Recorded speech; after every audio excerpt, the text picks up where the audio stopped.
So when Stuart asked me to talk about oneness, I started thinking about oneness, because I've never actually spoken on oneness before. So it's like, okay, what does oneness mean to me? And just realizing we think of oneness in many, many different ways. You know, when people say we're all one, I always tend to ask them, well, what do you actually mean by that? Because we mean many different things.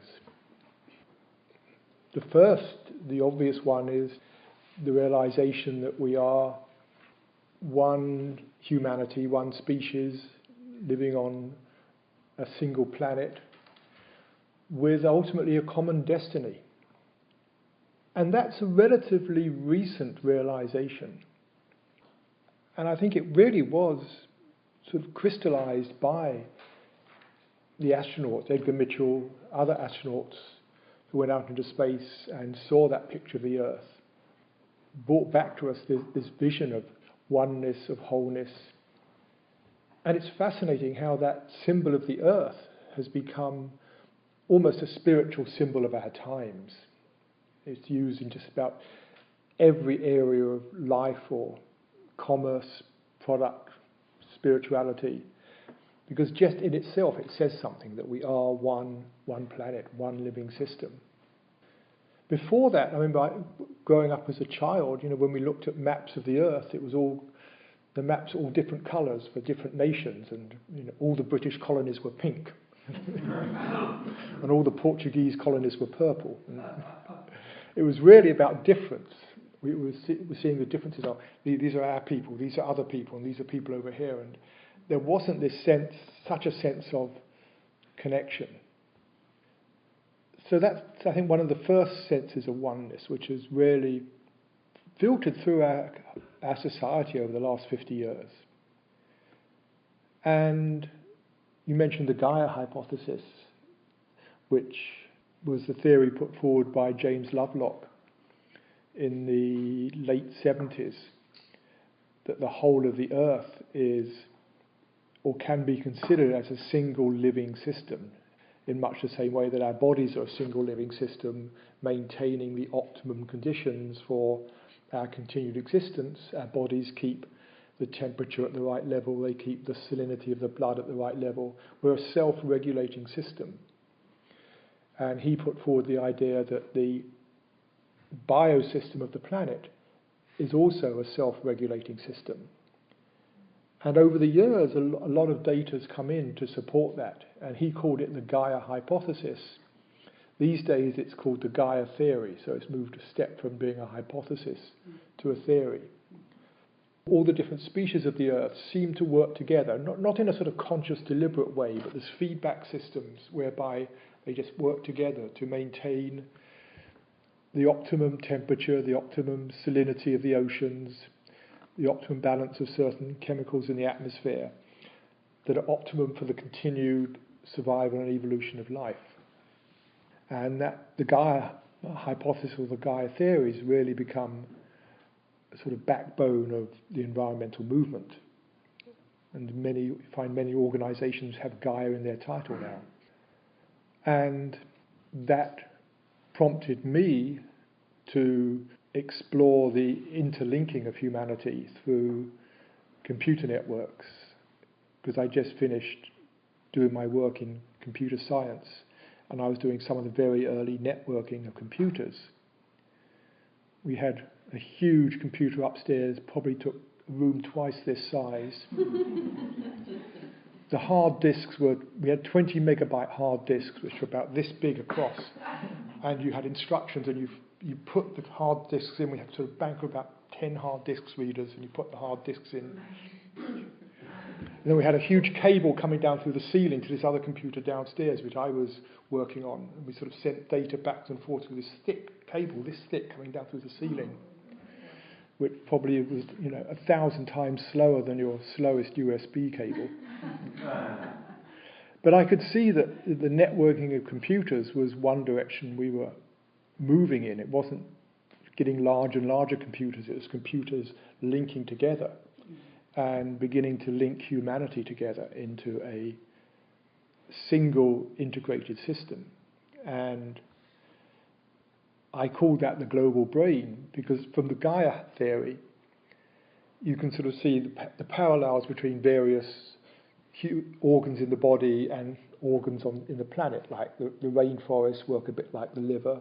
You can say the oceans a bit like the circulatory system. You can see functions like that, parallel functions. And I was asking, well, what's humanity doing here? Because we're this young upstart. We've just been around for 1% of 1% of Earth's history. We're just a blink in the eye of Earth's history. What are we doing here? And what we are good at is information processing. Because we have language, speech, can think, can reason, can share ideas with each other. We're the supreme information processors on the planet. And that led me to the idea we're like the neurons on the planet. And so we are forming a global brain. And it's been fascinating watching over the last 40 years how that's been coming about. I mean, none of us back then foresaw how it would look. We were looking at in terms of data. None of us foresaw the World Wide Web. The internet didn't even exist in those days. None of us foresaw the World Wide Web or streaming video or shopping or social media. It's just very difficult to predict the future, because you can never predict the innovations and inventions that will come out of human creativity. But just seeing that that's a way we are beginning to link together, there's a level of oneness there, that now we are just aware of what is happening in other parts of the planet almost immediately. You know, something happens in India or Turkey or Brazil, and it's being tweeted about, and we're aware of it within minutes, possibly even seconds. It's that fast. We are interconnected now. And who knows where that's going? Just as back then, none of us had any idea what it would look like. Well, we did have ideas, but we were totally wrong, or totally short-sighted, rather. I think we have no idea where this growing interconnection across the planet is going to take us. Potentially into some sort of collective consciousness. That's another level of oneness. We're not just interconnected through the computer systems. Our actions ripple out into the world. We're interconnected in that way. That, I think, is the basic idea of karma, which its original meaning is just action. Actions we perform, inevitably the effects of those actions ripple out and affect others, and those ripples bounce back to us in some way or another. I don't mean some cosmic accounting book that says because you did this, then this is going to happen to you, but it's a principle. It's, again, in many spiritual traditions, as you sow, so shall you reap. It's a principle. And that has come home, I think, in the whole mathematics of chaos theory, just how interconnected things are. You've heard of the butterfly effect, which is the idea that a butterfly flapping its wings in Brazil could alter the weather here. It doesn't mean that every time a butterfly flaps its wings, the weather changes, but just the butterfly flapping its wings, very, very occasionally, that little disturbance of the air when the system is in a critical state is enough to send another ripple and another ripple and another ripple, and it ends up shifting the weather pattern. And they found this because when they were looking to predict weather patterns, they found most of the time the predictions were very stable, but sometimes just the slightest change in the initial condition, the slightest change, led to a whole different outcome. And I see that in human interaction, the way we are. If you're living in a caring, compassionate, loving way, those ripples are just going out into the world. And occasionally they're going to touch people who are in a mathematical sense, in a critical state, not critical psychologically, but just in a state where that slight influence could tip them into another way, and your being in a certain way could just tip them into opening up, something like that. So that interconnection we have just ripples out into the world. So that's another sense of oneness. And then I was thinking that we're all of the same substance, essentially. And we're all born of stardust. Every atom in your body, every single atom in your body existed before the earth existed. The atoms are created in these vast stellar explosions called supernovae. When they explode, just the intense energy of the explosion fuses together other atoms. And all the atoms that exist, apart from hydrogen and helium, come out of these explosions of stars. And they're then floating around in space as stardust. And slowly, under the forces of gravity, the dust collects together. And stars form out of that dust, and planets form out of that dust. Every atom in your body, every atom in this room, everything we know goes back, in terms of its substance, to before the earth was created. Which also means that every atom in your body has been through a lot of other living systems. It's been a bird, it's been a tree, it's been a dinosaur. It's been through 4 billion years of change and life, and here it is now temporarily in your body. Temporarily, because in a year's time most of the atoms in your body will have been changed, you're taking in new atoms. But one of the facts I like about this is if you take a teaspoon of water, just a teaspoon of water, and put it into the sea and stir it up and let the sea stir it up and come back, whatever it is, 1 million years later after it's been thoroughly stirred in, and you take a teaspoon of water out of the sea, that teaspoon is going to contain one of the original atoms that you put in. So again, this is a sense in which we're interconnected. The ways I'm sort of more interested personally is how we're interconnected in terms of our essence, our being, if you like. And there's two ways I see this. First of all, in terms of our own experience. We are all conscious beings. The one thing we know for sure is that we are conscious. And we all have very different experiences, different thoughts, feelings, perceptions, personalities, needs, fears, whatever it is. But the one thing that's common to each of us is that we are conscious. And that's something which is always there, always present. There's never a moment in your experience where you're not conscious. There couldn't be, because otherwise you wouldn't know it. It's the one permanent fact of our existence, and undeniable fact of our existence, the fact that we are conscious. What we are conscious of is continually changing. That's the impermanence of our experience. Continually changing. No 1 second is like any other second of our experience. It's continually changing, unfolding, evolving. And yet what is always there is that knowing of the experience. And that's what we label I, the knowing of experience.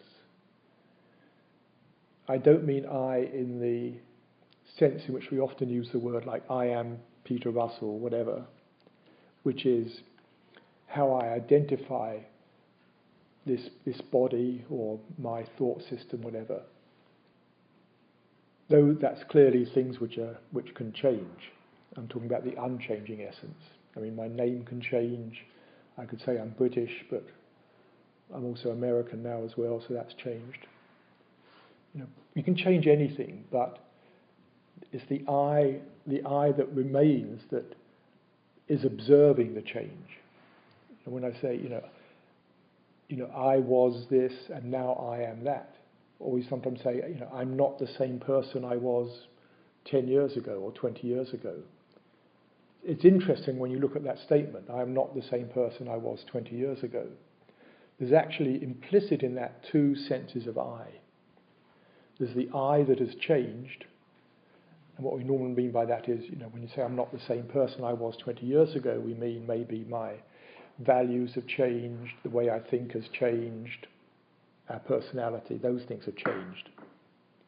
But then there's the I that's saying, I am not the same person as I was. There's implicit in that other sense of I, which is that sense of being, presence, knowing, which is always there, which never changes, which we can't define, which is, all the spiritual teachings point to that. It's undefinable, it's ineffable. And yet, it is the most familiar aspect of our being.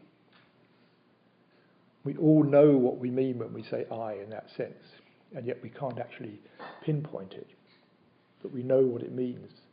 We know that, right now, you are the one who is experiencing this moment, and the next moment, and the next moment. And that I never changes. We could call it that which knows experience. It's the knowing or the knower of experience.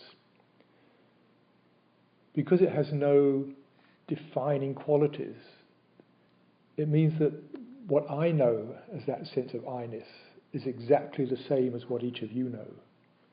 There's no difference. That sense that I know of being and experiencing conscious being must be exactly how it is for each of you. So in that, we are all one. We all share that knowing of what it means to be a conscious being. It's exactly the same for each and every one of us. You could say it's that feeling of I, that sense of I is how it feels to be a conscious being. So that's something in which each and every one of us is connected, or not connected, we are one. Some spiritual teachings talk about that as the universal self.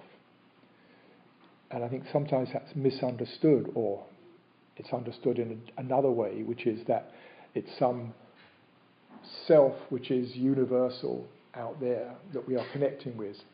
I see it as, no, it's a quality of self which is universal to each and every one of us. So that's something we all share, even though we live very different lives and values and personalities and needs and behave in very different ways. And that to me is an important thing of just recognizing that fundamental oneness. And another aspect of that is that everything we know, everything we experience is just an appearance in that space of awareness. And right now it seems like we are seeing this world directly, experiencing it directly. And we have this wonderful 3D, multisensory, hi-fi experience. But it's all in the mind. It's not to say the world out there doesn't exist, but all we know of it is the form, the manifestation that appears in consciousness. And what I mean by this is right now, you're seeing this room, and we know what's happening is light is hitting the retina, setting off electrical impulses which travel to the back of the brain, where it's analysed, and very quickly, in about 1/10 of a second, and very cleverly, the brain works out what is out there. It's an incredible job of processing, but it actually works out from the data coming in through the eyes what is out there, and creates this, coloured, three-dimensional picture. It's its own picture of the world. And at the same time, it's taking in sound, integrating what the ears are telling it, and creating the sounds you hear, the sounds of my voice, the touch, the feeling, and integrates it all into this representation of the world. But it's all in the mind. In that sense, it's all a manifestation in consciousness. So all we ever know of the world is actually what is being created in our experience. As I say, it doesn't mean to say the world out there doesn't exist. But what we're discovering is the world out there is very different from the experience we have. And by this I mean, here's green, nice bright, luminous yellow green, which is the way my brain represents that particular frequency of light to me. All there is out there in the world is light of a certain energy, of a certain frequency. The light itself isn't green. We don't even know what light is. We talk about it as energy or photons or waves. We don't really know what it is. They're just ways of describing it. But one thing we can say, it isn't actually green. It's some energy which is travelling to us. And when it hits the eye, the nerve fibres, that they're not conducting green currents or green chemicals. And the processing in the brain, there's no green there. The green is just how it's represented in consciousness. And that's true of all the colours, the sounds you hear. There's just moving air molecules which the brain represents to consciousness as the sound of my voice or the water heater, whatever it is. So when we look at what is the actual world like, we find it, first of all, it's nothing like our experience. And what's fascinating, the more we drill down and start looking at what is the world actually made of, which is like one of the tasks of science is to discover what is the world created from, what is the ultimate substance of the universe. The closer we go, or the further we go, the deeper we go, the less of any substance do we actually find. You've probably all heard the idea that an atom is 99.9999999% empty space. If you take the nucleus of an atom to be the size of a golf ball, then the electrons would be the size of peas flying round about 300 feet away. So an atom would be like the size of this hangar with a golf ball in the middle and peas flying around the outside, the rest of it empty space. And now with quantum theory, we realise that that's wrong as well. There's no such thing as solid particles of electrons or protons or neutrons. They're just concepts we have. And there's just probabilities of observing certain things. And it's totally empty space. There's no thing there. There's nothing there. Ultimately, all that science can say is there's information. An electron is information about something we call mass, something we call charge, something we call spin. They're just numbers. It's just information. And the mathematics describes the information, but we don't know what's really there. But there is this unified field which science is searching for. They're searching for the mathematics which describes all the fundamental forces in one mathematical formulation, which we're not there yet, but we're heading that way. But again, that says, we're all of that same essence, whatever it is, whatever that unified field is, we are all of that same essence, just manifesting as this particular form. And another aspect of that, I suppose another aspect of the oneness, is that consciousness goes all the way down. Let me say, I think consciousness, we shouldn't use the word consciousness, because we delude ourselves into thinking there's such a thing as consciousness. When I sometimes jokingly say there's no such thing as consciousness, meaning there's no thing called consciousness. When we add NESS to a word, we turn a quality into a noun in order to talk about it. But the noun doesn't exist. We could talk about happiness. What exists is the feeling of being happy, which we know, or the feeling of being sad. That's a quality. We add ness to it, NESS, to talk about it. So in language, we can talk about the quality of being happy in a general way, and we call it happiness. in the same way we talk about the quality of being conscious, and we talk about it as consciousness. But what we're talking about is that quality we actually know of being conscious. And I mention that because science these days has got interested in consciousness. There's conferences on. There was one last week and 2 weeks ago in Arizona and Tucson, the famous Towards a Science of Consciousness conference. Probably there was the other science and consciousness ones in New Mexico.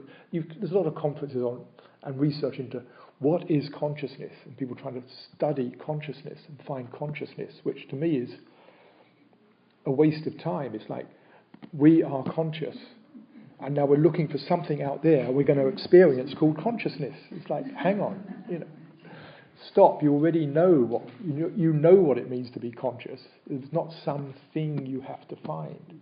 It's just that quality of knowing experience, of being an experiencing being. But science is looking to discover what is it and how does consciousness arise from the brain is the big question they're trying to solve. It's sometimes called the hard problem of consciousness.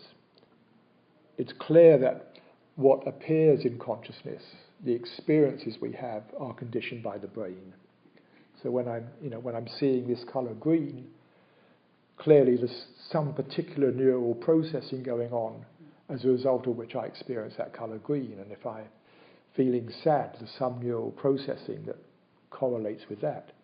There's no doubt about that. But then people confuse the question and say, well, that means the brain must create consciousness itself, create the quality of being aware, of knowing. And that has two big problems associated with it. This is the standard worldview. The standard worldview is that consciousness arises out of the brain somehow. The first problem is, how does unconscious, insentient matter, which we assume the brain to be, or neurons to be, the atoms of the neurons to be, how does unconscious, insentient matter ever give rise to experience? It's a totally different type of phenomena. There's nothing, absolutely nothing in modern science that predicts that any of us should ever be aware. Like we should be some biological computer robot doing all this stuff, walking around, feeding ourselves, making love, all of that, without any experience of it. Why do we actually have an experience? That's the huge, huge problem for science. Any theory or model in science, to be valid, it needs to show it can predict things, valid predictions. So when they tested the Gaia hypothesis, did it predict certain things would happen? And they tested it did predict certain things would happen. The whole of our scientific worldview does not predict consciousness, which to me says there's something fundamentally missing in the current scientific worldview. The other problem with that idea that the brain generates consciousness itself is where does that start happening in evolution? I accept that other animals are conscious. I say I do. You meet people who say, only human beings are conscious. To me, what they're saying is only human beings are self-aware. And even that I would question. One of my loves is being with whales and dolphins, and they seem to be, in some ways, more aware than us. But even so, dogs, cats, your pets are clearly aware. When someone says to me, well, dogs aren't aware, my challenge to them is, well, okay, if you have a pet and it needed to go to the vet to be operated on, would you let the vet give it an anaesthetic? Would you want the vet to give it an anaesthetic? Usually the answer is yes. They're like, well, if you don't believe it's conscious, why would you want to make it unconscious? So we assume that other creatures feel pain like we do. We don't feel the same way about pulling out the plug on our computer. If the computer freezes, we know what to do with it. It's quite simple. You just disconnect the power. We don't go, oh my God, what's going to happen? It's going to feel pain. Maybe I should find some electronic equivalent of an anaesthetic. Poor computer. I mustn't pull the plug. So we intuitively feel that other creatures are conscious. And the question is, where do you draw the line? Okay, so vertebrates, all similar. Fish, we have nervous systems, brains. So, you wouldn't sort of, when you catch a fish, anybody who fishes, I know I caught a fish once. I didn't mean to. I was out with some friends fishing, and I was fishing along with them and actually caught one. It's like, oh my God, what do I do now? I've got to kill this thing. It's like we feel they're conscious. Where do you draw the line? Spiders. I wouldn't feel good about just taking a spider and sort of picking its legs off. I'd happily examine my computer, but I won't disconnect. So where do you draw the line? If you draw the line and say, well, okay, spiders are but worms aren't, you come up against this problem of why is there consciousness here but not there? And the position that more and more people are coming to, but still a small number of people, but it's an increasing population of philosophers and scientists, is to say that capacity to be aware is in everything. All the way down, you cannot draw a line. It's there from the very beginning of creation. It doesn't manifest as experience in atoms. It's not to say, rocks have feelings or thoughts, not at all, but it's saying that capacity is there in everything. And as the nervous systems grow and the senses grow, so the experience that manifests in consciousness gets richer and more diverse, and the forms get more and more detailed till we end up with the forms like we're experiencing. But it leads to the conclusion that everything ultimately has that potential for experience, that capacity for experience, which again is another level of oneness that it's pointing to, that not only are we all conscious and knowing beings in that sense of having that same quality of knowingness, but it's there in everything. Even if not manifest in everything, it goes all the way down through evolution. So one of the things I'm fascinated by then is, if the universe is just an information field, it is a conscious information field. And so the whole cosmos is a self-knowing system, knowing itself, and in that knowing itself, creating for itself the experience of matter, physical form, which again ties in with what a lot of spiritual teachings say, that, whether you're talking about as God, the Great Spirit, Brahman, whatever, they're all pointing to the fact that the ultimate nature of the cosmos is more of the nature of mind than matter. That the ultimate nature is an experiencing field, experiencing itself. The other thing I want to look at is how we create a sense of separateness, because we're talking about oneness and how we actually live oneness, which again is something many philosophies and spiritual teachings point towards. How do we actually live oneness? I think we need to look at how does the sense of separateness come into being. I think there's what I call the natural state of mind, which is the state of mind we're in when everything is fine, we're well fed, the temperature's right, there's no danger, when we're physiologically secure, safe, okay, and needs are met. The inner reflection of being okay physically is that we feel okay inside. We feel content. And that, I think, is a natural state of mind. And in that natural state of mind, there isn't a separate sense of me and the rest of the world. The attention tends to be sort of an open, relaxed mode of attention. We're just observing the world. It's almost like being in a standby mode. It's something we know when we're sort of sitting in nature. First thing when we wake up in the morning, before we start getting into our thoughts, that moment of awakening is just that open mode of consciousness. We all know it from time to time. And then what happens is there's some some need arises, or there's some threat, some danger, whatever it is, there's something needs taking care of. We need to find something, get something, or avoid something. And we temporarily move out of that natural state of contentment into a state where the attention becomes focused on dealing with the situation, getting what we want. And we naturally feel discontent. Things aren't okay. Things aren't the way we want them to be.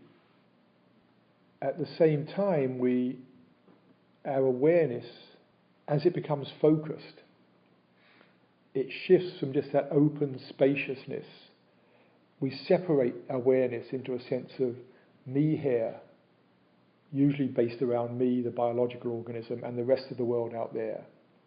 I, this organism, need to get the world to be a certain way. I need to get food or avoid this danger or turn up the central heating. There's something that needs to happen in the world to satisfy the needs of this body, this organism. And so this sense of a separate self emerges in awareness. And it's a very useful, natural thing to happen. There's absolutely nothing wrong with it. It's what we often call the ego or the ego mind. And people tend to put it down in spiritual circles. The ego, I've got to get rid of my ego, I've got to transcend my ego, and I'm still dealing with my ego, or whatever it is. The ego's great. It's there as a friend. It's actually trying to help us get what we need in life and get things sorted out. That's its job. It's basically a problem solver. When there's a problem in the world, whatever it is, we need something, there's something we need to change, there's a problem, and we move into a problem-solving mode, which is, you could say there's three phases. One is assessing the situation. What's up? What's going on? What do I need? What's wrong? That sort of thing. How do I do it? Then there's the second phase, which is making decisions, making choices, deciding what sort of action to do. And then the third phase is planning what to do, carrying it out. And that's the ego's job. And that lies behind a lot of our thinking. If you look at your thinking, I would suggest a very large part of it is either assessing what's going on. A lot of that is commentary to yourself about what's happening, what someone's thinking, whatever it is. Or it's making decisions, choices, or it's planning what to do. Most of the planning is a complete waste of time. I think wasn't it Mark Twain who said, "My life has been full of disasters, most of which never happened."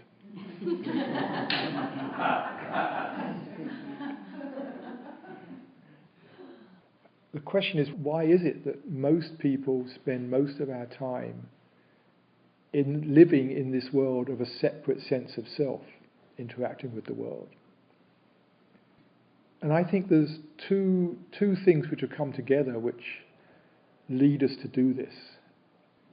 One is we are very good at problem solving, and because we've got hands and because we've got language and knowledge, and because we understand the world, we're understanding more and more how the world works, and we've got hands and tools and technology, we know how to change the world, then we fall into the assumption that if we're not happy, if we're not at peace, then we need to do something, change something, get something, and we're very good at that. We're wonderful, we're great problem solvers, and we're always creating new things, new solutions, new ways to do things, usually more efficient ways that make things even faster. And we don't recognize that the reason we're discontent most of the time is because there's something in our mind that's creating the discontent. I used to point out to people when I was working in the corporate world, I used to ask how many people get stressed by traffic jams. And everybody, or more or less everybody, would admit to being stressed by traffic jams. I then point out a traffic jam doesn't have that power. It only has the power to stop traffic moving. That's it. That's all it can do. if you're feeling stressed in what is actually the most relaxed part of any driving experience.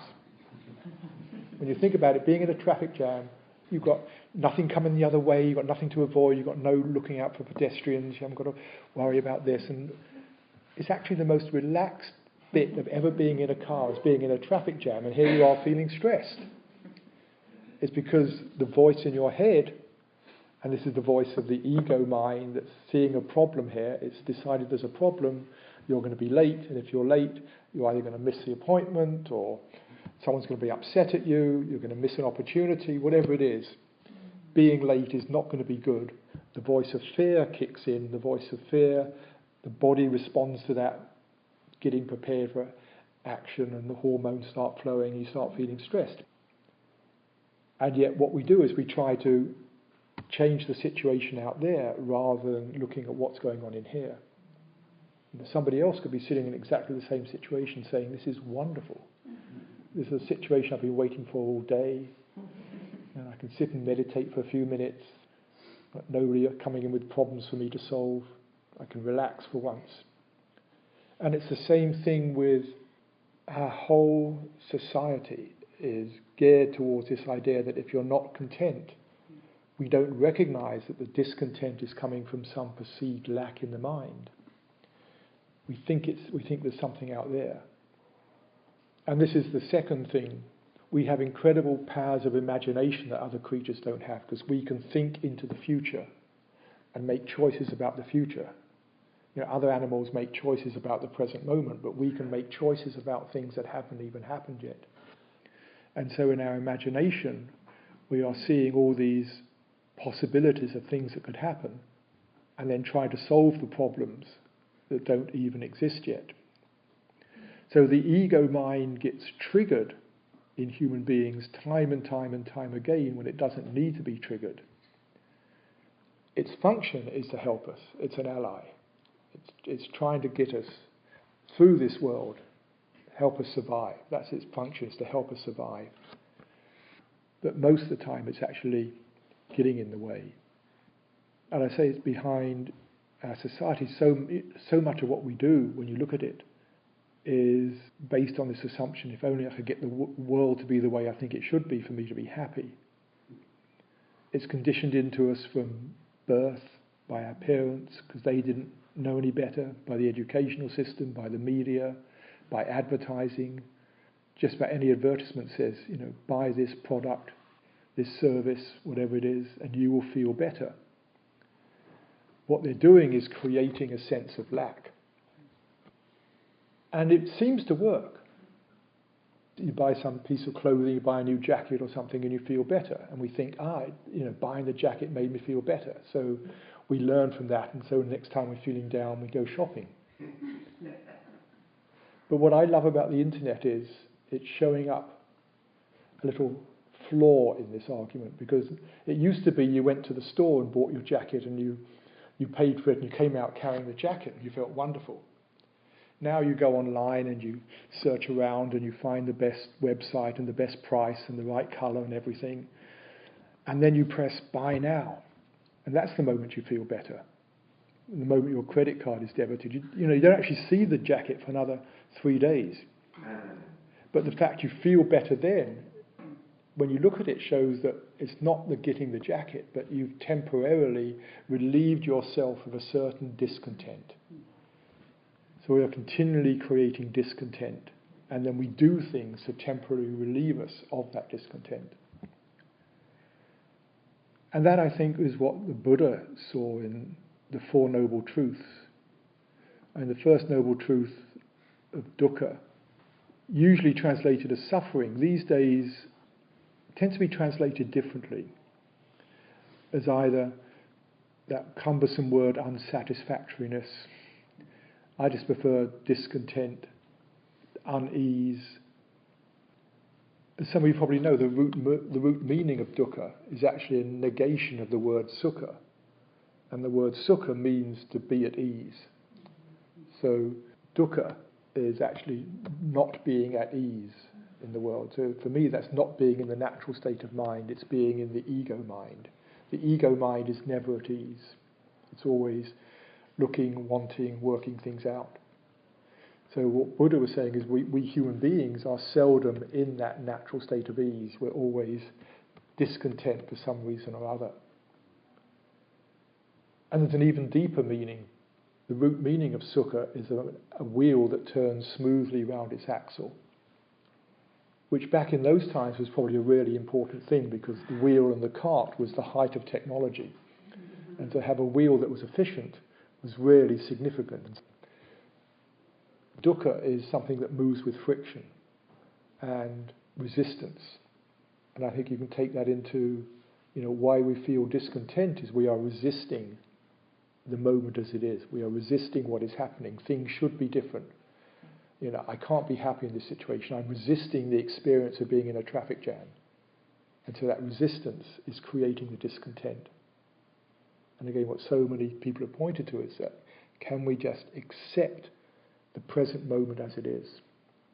Which doesn't mean accepting the situation, but accepting our experience of the situation. There may be many things we need to do to change the world, but we cannot change our experience in the moment. So can we accept our experience in the moment? And then the second noble truth was that, really seeing that we cling to our idea of how we think things should be for us to be happy. And then the third noble truth I've just been fascinated by recently is nirodha, which is often translated as cessation. The cessation of suffering comes from letting go of clinging.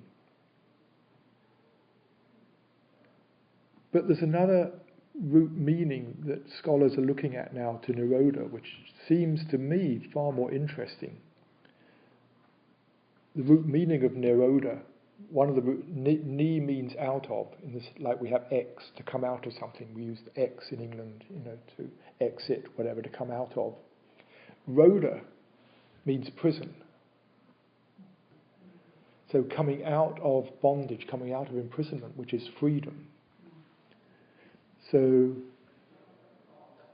cessation, it is cessation, but the quality of freedom that comes with it is really interesting.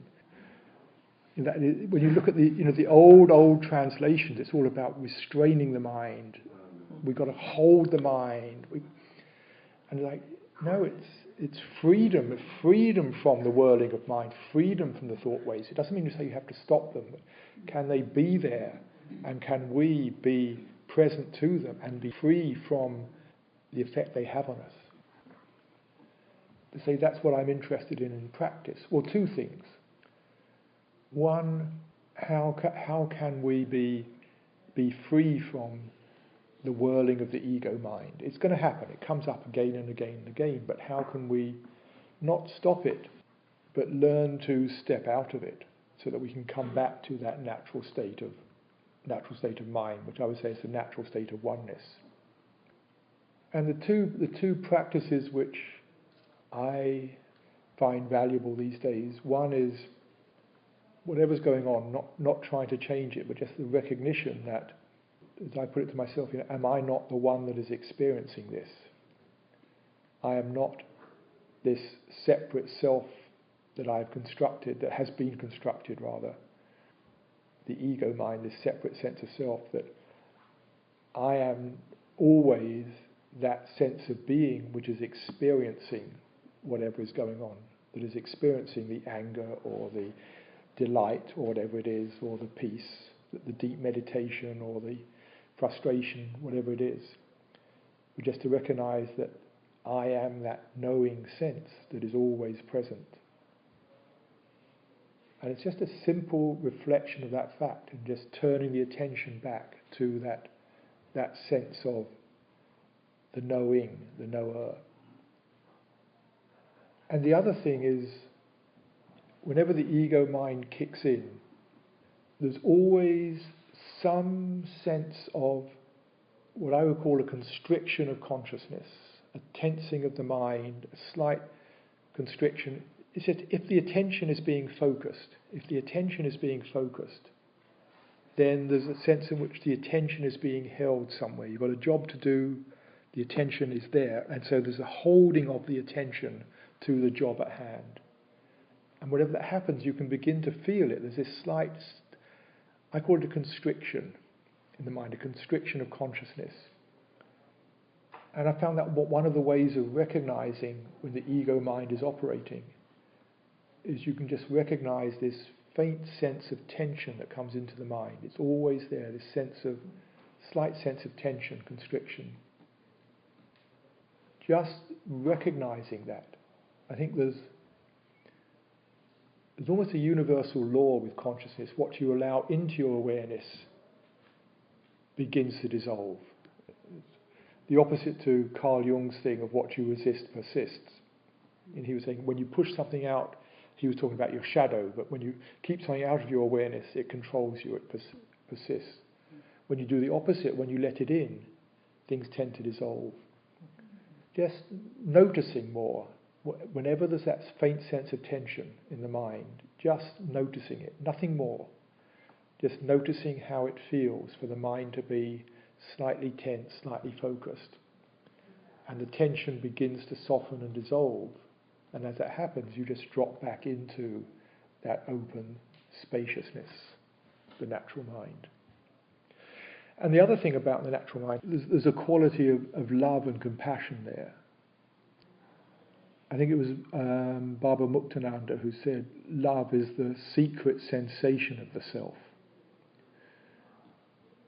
It's one of those things where I think there's a lot of meaning in that. It's secret in the sense that we're not normally aware of it. It's hidden. It's hidden because our attention is with the stories we're telling ourselves, whatever it is, the problems we're working out. So it's hidden, but it's the sensation of the self. So it's like that quality of I-ness, that pure beingness. How it feels, it has that feeling of love, which again is that quality of oneness.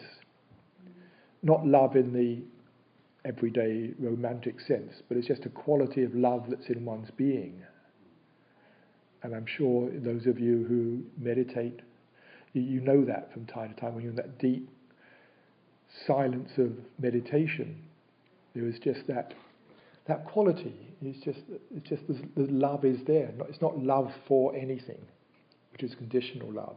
It's unconditioned in the sense it does not depend upon any condition to arise. It is just there naturally. And that again is something I think we all want to return to. You know, we all want to return to ease. That's something that's common to every one of us. We want to return to the natural mind. Everything we're doing, everything the ego mind is doing, is actually geared in one way or another to returning to that natural state of ease. It's again something that unites us all. As the Dalai Lama said, you know, in the final analysis, the hope of every person is simply peace of mind. And also in the same way, you know, we all want to love and be loved. And what can easily happen if we're not aware of what's going on is we start manipulating other people in order to get them to love us in one way or another. It's a sad game that goes on, but the way it sort of happens is, you know, you say something to me which is meant completely beautifully, without any ego, without any sense of hurt or anything, but because I've got my own little triggers, I get touched by it, I misunderstand, I feel slightly hurt by it, totally erroneously, but I feel that way. And if I'm not really, really careful, then I'll probably respond in a way that's, you know, slightly, it can just be a tone of voice or a pause or body language, but something very slight just to let you know that I'm a little bit upset. And now it's deliberate. And now you feel it, you feel slightly hurt. And the game builds up and you end up in this vicious circle where it's sad, two people both looking for love, digging in at each other, saying, you know, I'm going to just hurt you a little bit to make you realize the error of your ways and love me more.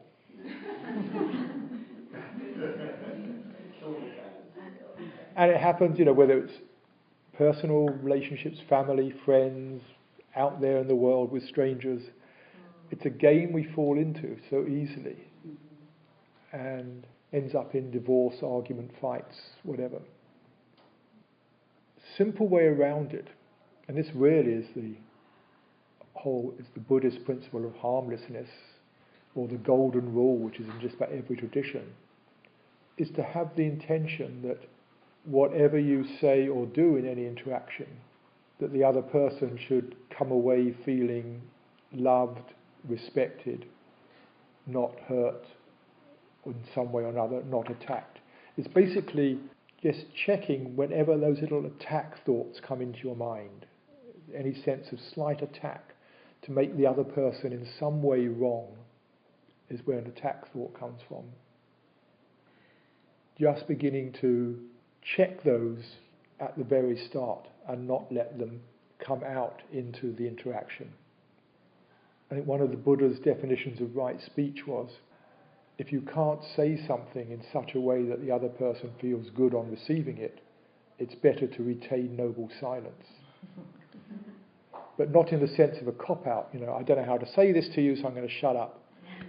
It's like, okay, pause and wait and find a way to say it so that the other person feels loved and cared for. And it really is caring. This to me is love in action. It's caring not just for another person's physical well-being. I think we're pretty good at that, taking care of other people's physical well-being. This is caring for their inner world, for their inner well-being, for how they actually feel, which to me is a more profound way of caring. It's very subtle, but just caring for how a person actually feels in an interaction. And when you practice that with someone, it's quite amazing the quality of love that begins to descend into the relationship. It really seems to descend in from somewhere else. This quality of the caring builds up, a real quality of love just begins to appear.